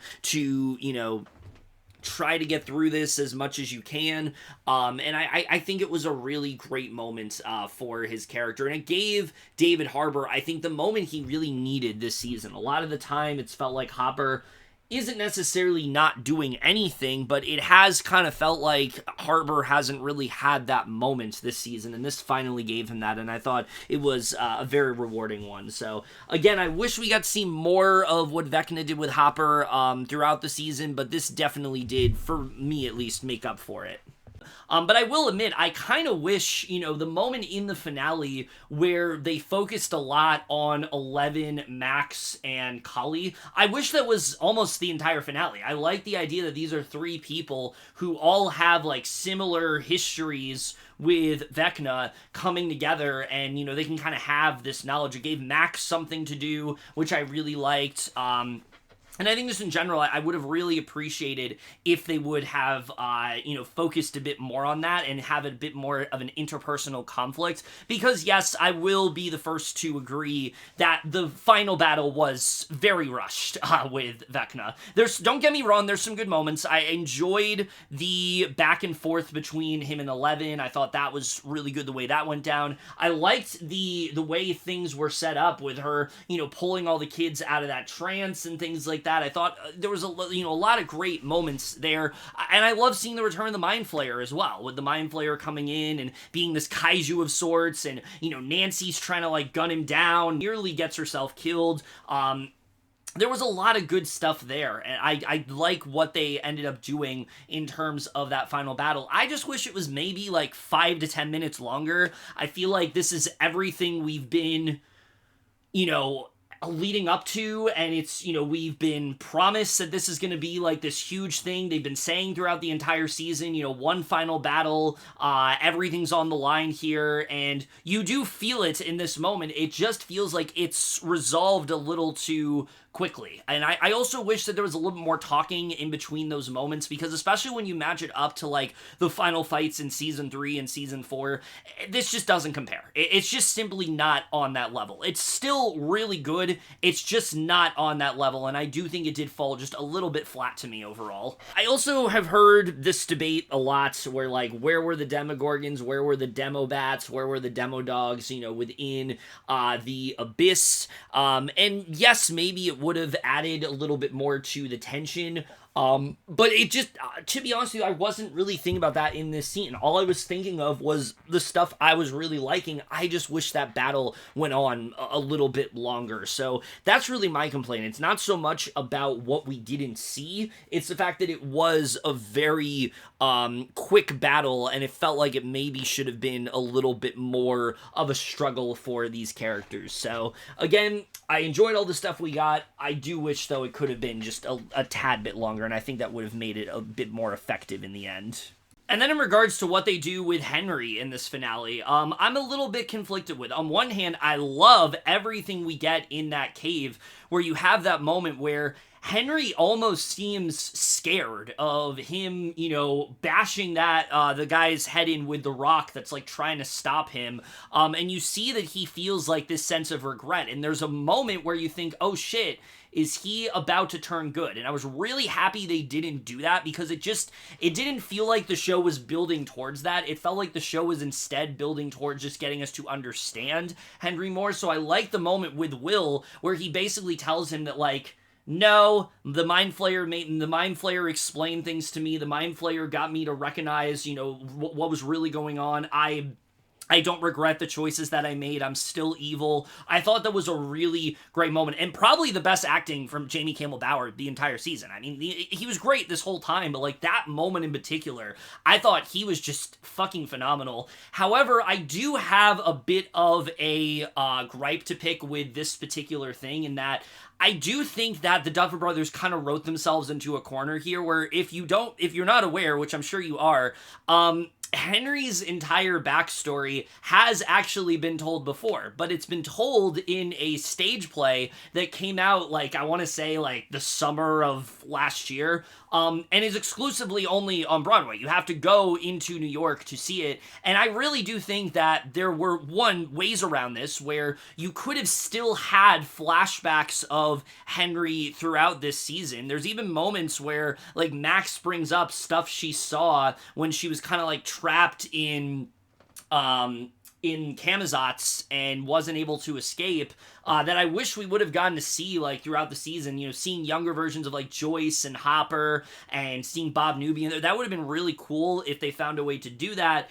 Or if you weren't going to do that, I think the only other solution would have been to, record a pro show of that play and make sure it's released before season 5 comes out. So that way, like, we aren't in the dark of what's going on this entire season. Because it does feel like if you have not seen the play, you are doing yourself a disservice. And I've always said this before, you should not have to watch a separate piece of media to understand another one. So I didn't really like the fact that it did feel like they were kind of holding back a bit in terms of his initial backstory, because of the fact that they know people hadn't seen the play, and they were trying to, I think, kind of like avoid any kind of spoilers for that, but also didn't want to rehash what they did. I think there were ways they could have covered territory that they didn't explore in the play in the show, and they just didn't. And again, this is why I think there should have probably been more episodes. But again, I think what we got was really good. I love the moment where he does come to that realization that, no, I'm evil. I don't regret what I did. This is who I am. I thought it was a really good moment. I also like that the Mind Flayer isn't just, manipulating Henry. I know a lot of people thought that it was going to be that the Mind Flayer was controlling everything. I like that in the end, they were working hand in hand. They were kind of on the same page. The Mind Flayer convinced Henry to do what he did, and it's not, but yet they also kind of like worked in tandem together. I thought that was a really good idea. So again, despite the fact that I thought the final battle was a little bit rushed, I still really liked everything we got here, so I can't really complain all that much about it. The way Vecna is defeated, like I said, yes, it is pretty quick, but I love that Joyce is the one to deliver the final blow there. Just after everything she's been through, all the turmoil he's caused, it really did make sense for her to be the one to take him out. I love that she also gets to drop the only F word in the entire show. I thought it was a really effective use of it. So yeah, I loved everything about that sequence, and I really wouldn't change it. I do think there was a bit of an overuse on flashbacks in this finale, but that was one of the points I think it actually worked really well. So I definitely really appreciated that moment. But then, of course, there's the elephant in the room, and that is Eleven's sacrifice here. A lot of people have been very divided on this, and look, this is what I'll say. I do think that going into this, somebody had to die. It's the finale. Stakes are bigger than ever. You can't just leave every single character alive. And I do think killing off 11 was probably the one that made the most sense. Her entire character this season is that she's trying to be this hero of sorts. She wants to be the one to save everybody. She's kind of defined by that one purpose, and doesn't want anyone to fight her battles for her. And so I like the idea that she does kind of go out on her own terms here and, realizes that, well, sure, we could try to run away from the military, but it's always going to come back to me. They're always going to be after me. They're always going to want my blood. They're always going to, as long as I'm here, there's always going to be danger lurking your way. And to me, it made a lot of sense why she had to be the one to die here. So I know a lot of people are frustrated. They feel like she deserved a more dignified ending. But to me, I just thought that this made the most sense with her character. Everything she had gone through this season, it does make sense that she would make this choice here. And I don't necessarily think Kali put this idea into her head. I think this is something she was always thinking of doing. She was just waiting for the right opportunity to do it. And I do think, perhaps if things went down differently with the military, she wasn't going to do it there, but that's just kind of how it went down. The only issue I do have, because there's a lot I like about this. I like her final send-off with Mike, because I don't think those two had enough moments together this season, and I think that moment where she lets him into her mind and, kind of talks about, how thankful she is for him and how much he and everybody, saw the good in her, and saw her potential in a way no one else could. I thought that was a really great moment. I just wish that there was a little bit more build-up to it when it comes to the military, because especially by the end of this, they just feel like such a nothing burger in terms of a plot line. The fact that you have, multiple soldiers that are gunned down by Nancy, gunned down by Hopper, and there's almost no consequences whatsoever. They just get out of this scot-free. 11's gone, so they just disband.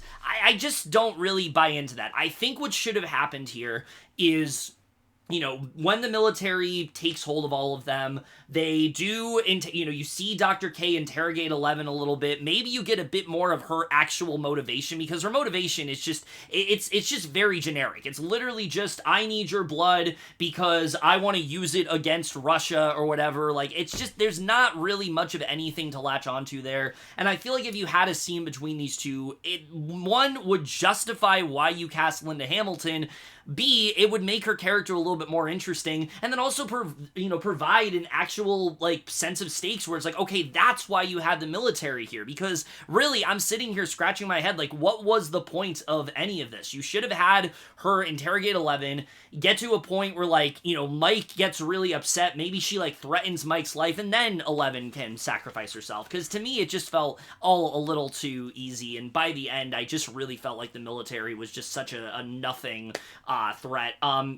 And then, of course, there's Kali dying, which, like I said, I just don't have much of an opinion on. I don't know why they brought back this character. I don't feel like she necessarily added anything. I don't think she detracted anything, but I don't really think she added much of anything to the show other than, putting that idea into Elle's head. But I think Elle could have done that all on her own, so I really don't think you need to bring back this character at all. I did feel maybe a little bit when she died because I cared about 11. I thought Millie Bobby Brown was incredible in that scene. Throughout the entire finale, I think she had some really great moments, but I just didn't, it just really ended up ringing hollow to me because they didn't really do the work to get us to care about that relationship. They want you to feel something when her sister dies, but you haven't done a good job of really building up this relationship as something I should care about. So introducing it at the last second, again, it just felt very unnecessary. So I wasn't really crazy about any of that at all. But 11's sacrifice itself,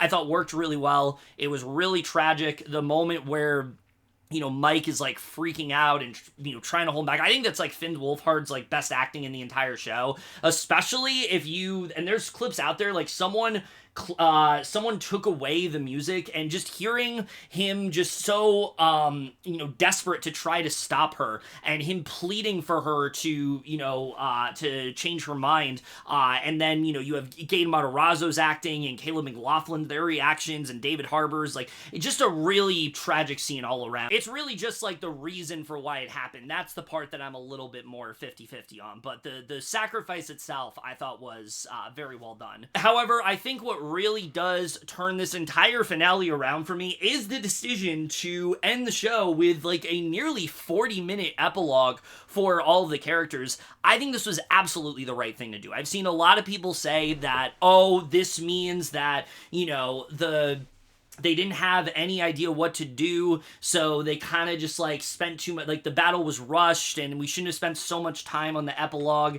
I actually think spending as much time as we did is what made the finale as effective as it was, because to its core, while yes, we love the mysteries, we love all the supernatural stuff, Stranger Things is a show about characters. It's a coming-of-age series. You've watched all these characters and their bonds progress throughout the show. So the moments here, that's why they hit so hard. The moment where, you know, you have Mike and Hopper have this conversation where Hopper's telling Mike to, you know, that he's got like one of two paths and he needs to try to pick the one where he's able to move forward and recognize what she did and never necessarily feel good about it, but accept why she had to do what she did. It's moments like that work really well for me. Dustin's speech that he gives as valedictorian and having them all graduate, and him basically getting to recite the speech that Eddie didn't, just felt like such a satisfying moment for his character. He's been in such deep anguish all season over Eddie and what he wasn't able to do, and him getting to kind of carry on his legacy, I think was kind of everything I needed for that character. Or even smaller moments like Joyce and Hopper finally getting engaged. It felt like that's something that we have always wanted to see happen, them finally get their date at Enzo's, but also finally have that moment together where they've had so much turmoil happen to the both of them, finally having the sense of peace and moving away from Hawkins and being able to kind of like start fresh.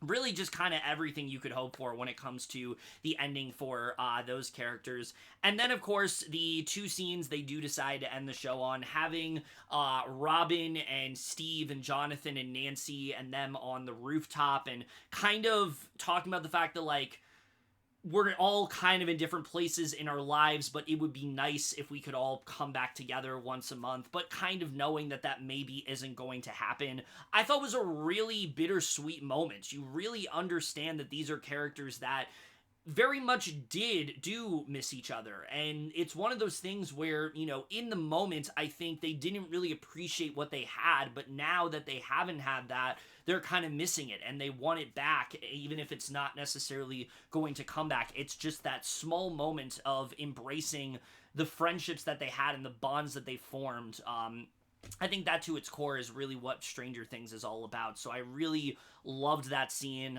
the way that was all handled. And then as far as the endings go for these four characters, I think it makes a lot of sense. The idea that Nancy abandons college to become a more serious writer, that's something that she's always wanted to do. Jonathan getting into more like, you know, filming stuff with cameras and becoming this film major of sorts, I think works really well. Robin's in college, and I think Vicky's in college as well from what they implied. And then Steve being this, little league coach, but also this sex ed teacher. Again, it just feels right for these characters. Everything they're doing in terms of where they end up, it just feels like this is the logical place for this character to go. So it's yet another thing that I really can't complain all that much about, and I really did enjoy, you know, where they ended off with these characters when it came to the epilogue.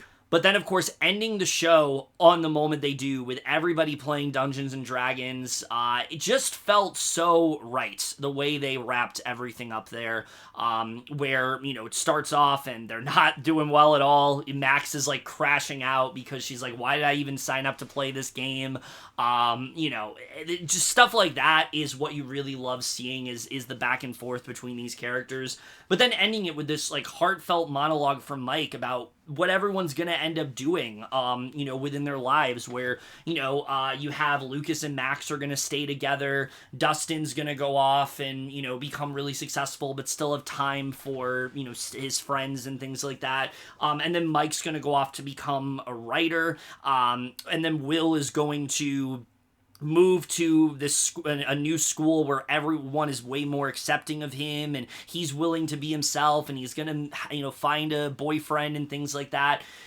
Everything just felt so right in terms of how they decided to wrap up these characters, but what really got to me is the ending scene where the 5 of them put their books away. Mike is about to, walk upstairs, and then you see Holly and all her friends entering to start their new game of Dungeons and Dragons, and it feels like this great passing of the torch kind of moment.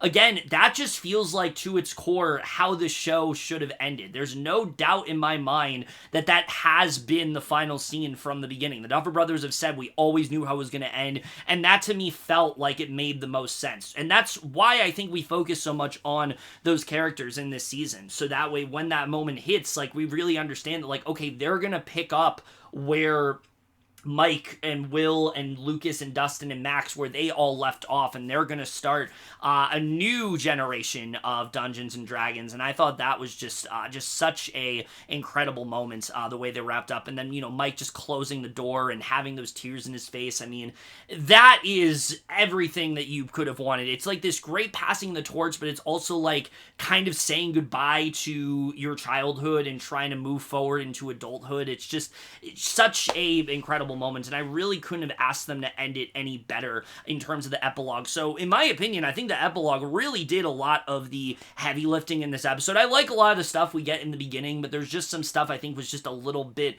clunky and I wish was done better. I really wouldn't change anything they did within the epilogue, because I think they really ended these characters as well as they really could have. But then, of course, there's the moment everyone's kind of been divided on, which is this story that Mike tells, where he talks about this idea that perhaps 11 isn't actually dead, and maybe she was saved by Kali, and Kali used the last source of her magic to essentially create this fake 11 that made it seem like she sacrificed herself, but really 11 got away, and she's, hiding somewhere where there's 3 waterfalls and things like that. And look, I know a lot of people see it as this is the Duffer brothers telling us that this is what happened, but I really don't interpret it that way. I honestly, when this happened, saw this as this is Mike's way of kind of coping with Elle's death. This has been such a traumatic thing for him. He has not really been able to move forward. So the easiest way for him to do that is to believe that maybe she did just get away. Maybe she is somewhere and she's safe and she's, not a part of his life anymore, but she's living out her own life. Because if this is actually real and she is still out there, to me that's not a satisfying end for the character. I love the idea that this is something that's in his head. This is something that he's using as a way to kind of move forward from the trauma of her death and things like that, and it being this thing that maybe all of them can maybe agree on, but not necessarily actually believe, but maybe in their, wishful thinking, this is something that could have happened. I just think that is a lot more effective than, oh, well, she's actually alive. To me, that just feels like you're just kind of, tricking us into thinking, oh my god, they finally did it, and then they didn't, and just kind of, taking the wind out of your sails. So I don't really think that's what happened, but I like that it is mostly up for interpretation. They don't directly tell you what happened, and there's multiple ways you can look at this ending, and to me, that's what you do in a great show like this, where you can draw multiple conclusions out of people and there's different interpretations out there. But for me, I, like I said, believe that she did actually die, and that this is just something that Mike is conjuring up to make everybody feel better. But I can understand if other people see it differently. But either way, I think it was a really just an incredible way to end this show. It hit all the right emotional notes. None of it felt overly cheesy. It felt like this is where these characters would naturally end, and I really don't think they could have done anything better than they really did in the epilogue. All the send-offs these characters got just felt so right to me, and I can't possibly sit here and say that this is on par with a Game of Thrones finale that desecrated half of their characters. Everyone here felt like they ended as they should, and I don't really think they could have done anything better. I mean, there's a couple loose ends. I don't really know what happened to Vicky, for example. She kind of just disappears. But you do get that line where Robin talks about overbearing significant others, which to me implies that they're still together, maybe just struggling a bit. And then there's we don't really know what happened to the military and things like that. They kind of just vanished or whatever. But again, I think the things they did well, they really did do well, and I really am impressed by the way they decided to wrap everything up. So overall, this is a season that I think was definitely a bit bumpier than others. There's a lot that does end up working. I think there's some really interesting character dynamics. I think the way they expand the lore of the Upside Down, I enjoyed the backstory we get with Vecna, even though I wish they dived a little bit deeper into it. There is a little more... Things do feel a little bit more vital. It does feel like characters are more at risk here, but it also does feel like the show sometimes can feel a bit too overstuffed. There's a lot of characters this time around, and sometimes it doesn't feel the most well balanced. I also do feel the show should have, and probably would have been an even better season if it was a lot longer and also willing to take a few more risks. But the things they did, they really did do very well, and the finale especially ended in such a way to where I do feel mostly satisfied with the way things do wrap up. There are definitely things I think they could have done better, but the things they did well, they really did do well, and that does overall that does outweigh the negatives for me. And I really did have to stop and think about it, because I've been very conflicted on this season. There are things that were working, but there were a lot of things that weren't. But at the end of the day, it's still Stranger Things. I can't sit here and say that I disliked any episode. I can't sit here and say that I was bored with what was going on. I still found myself very locked in. I love these characters. I love the story that was being told. There's just a few things that I think could have been done a little bit differently and would have made for a more effective ending. But the way things did wrap up, I do think the finale did help resolve a lot of my issues and the highs that we got this season. A lot of great emotional moments of these characters. Some of the greatest action scenes we got. Sorcerer in particular is one of the best episodes, I think, in Stranger Things history. The way we were able to put emphasis on certain characters that we didn't before. I do think there's a lot this season did really well. I just think there's a lot that maybe wasn't quite as satisfying, and I think that's what people are focusing on. But for me, when I do look at it from both perspectives, I do think there's a lot that this season does do right. And I do think at the end of the day, we're going to look back at Stranger Things as one of the most, unique series of its kind. I don't think there's going to be another show like this out there. This was a show that embraced nostalgia, but also really got people theorizing constantly and getting you to fall in love with all these different characters and kind of see the evolution of them through childhood all the way to adulthood. And I think do it in such a phenomenal way.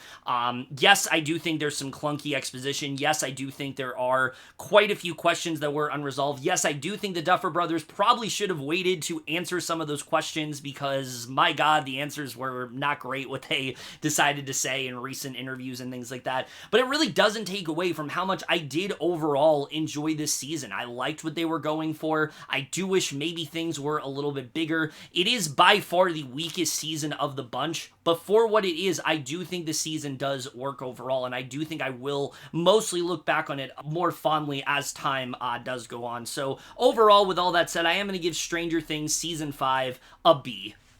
And I will say right now, I know the conformity gate is very much a thing. There's all these theories out there that we're getting a secret 9th episode. Guys, I really think the show's done. I know it's fun to speculate that, maybe there's a secret 9th episode out there and Vecna's been tricking all of us. I really do think, though, that the show is over. They would not have put the 8th episode in theaters if the show wasn't over. Think about that for a second. Would they really have put the last episode in theaters for everybody to see if that wasn't actually the last episode of the show? Do you really think they would have gone out of their way to say this is the final season? It would be cool, sure, if they did that, but I really don't think that's what's happening. So I don't know, maybe I'll be mistaken. We'll get something tomorrow and I'll have to redo this part of the video, but for right now, everything I've seen, the evidence is very flimsy, and I don't think we're getting a 9th episode at all. So I did want to just go ahead and address that, because I know people are going to ask me about it. I think the show is over. I think it did end. I'm satisfied with how it ended. I know some people aren't. And it sucks if that is the case. If you weren't a fan of this season, I'm sorry that it didn't quite work out for you. There are things that I wasn't 100%, satisfied by either.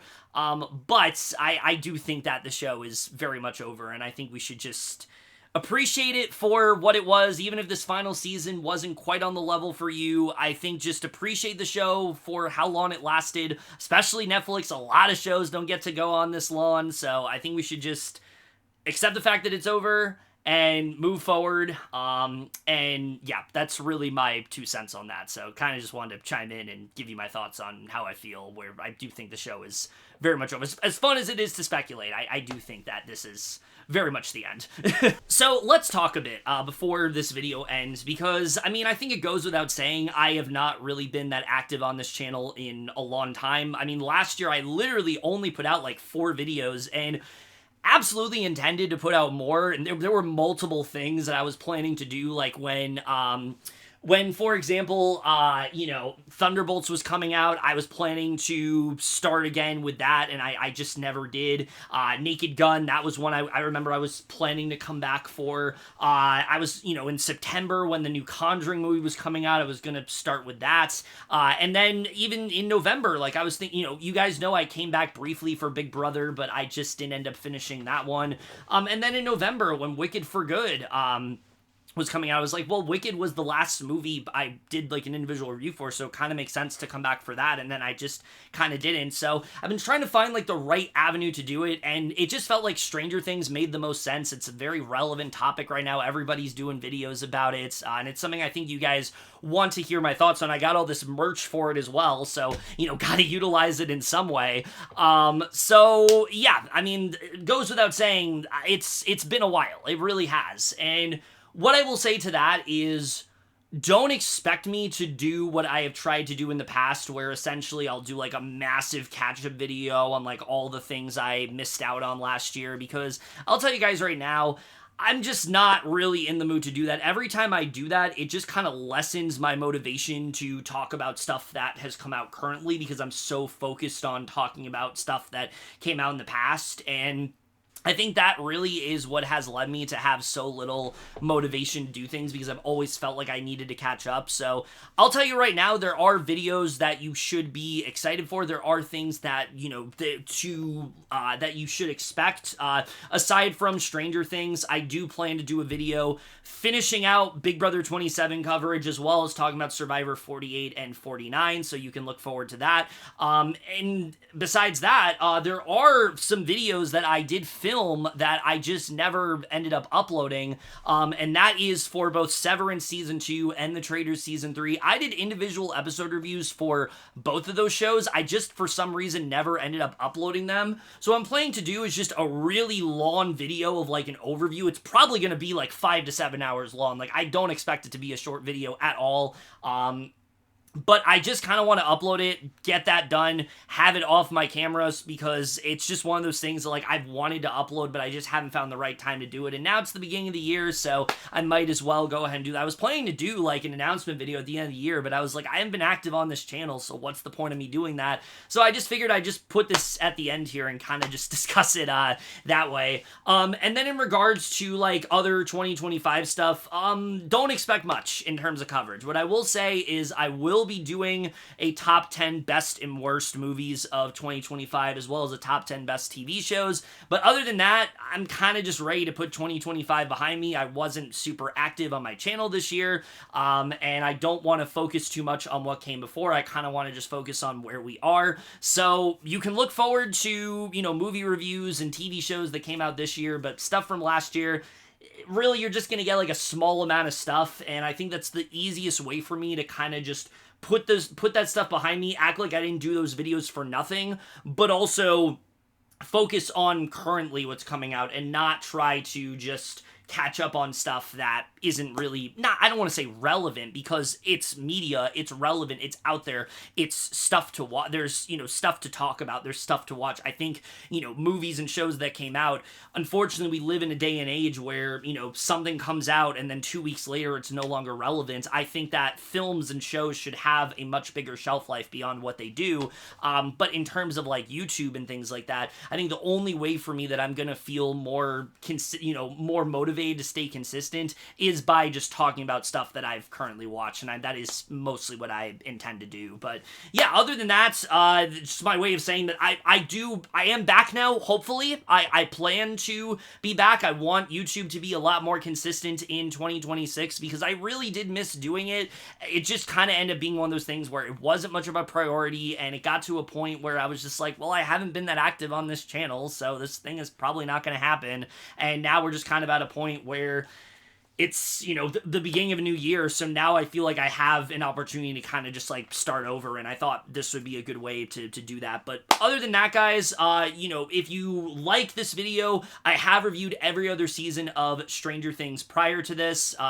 Do not watch my reviews for Season 1. They're probably not very good, but if you want to check those out, they're there. Season 2, Season 3. I did reviews for Volume 1 of Season 4 and Volume 1 of Season, in Volume 2 of Season 4 as well. I was planning to do like Volume 1 and Volume 2 of this season. I was planning to upload my Volume 1 one on Christmas Eve, but I had just gotten home from, like, a trip, and I wasn't in the mood to do it, so... And then Volume 2, like, had just come out, and then I was gonna do one before the finale, but I was like, why would I do that and then do the finale separately? It kind of just made sense to do it all together, so that's why I did it this way. But yeah, other than that, I think that's really it for this video. Like I said, if you like this, you can check that out. There's a bunch of other shows and movies on this channel, so, you know, would love to... If you're interested in any of that, definitely consider checking my channel and also subscribing. Love to be a part of all of that. But other than that, guys, for this video, hope you guys enjoyed it, and I will see you guys later, hopefully, for good this time. I will, in fact, see you guys later. You can look forward to other stuff throughout the next week or so and beyond that. But anyway, I think we're just gonna wrap it up there. Okay, bye. Don't worry about your laundry.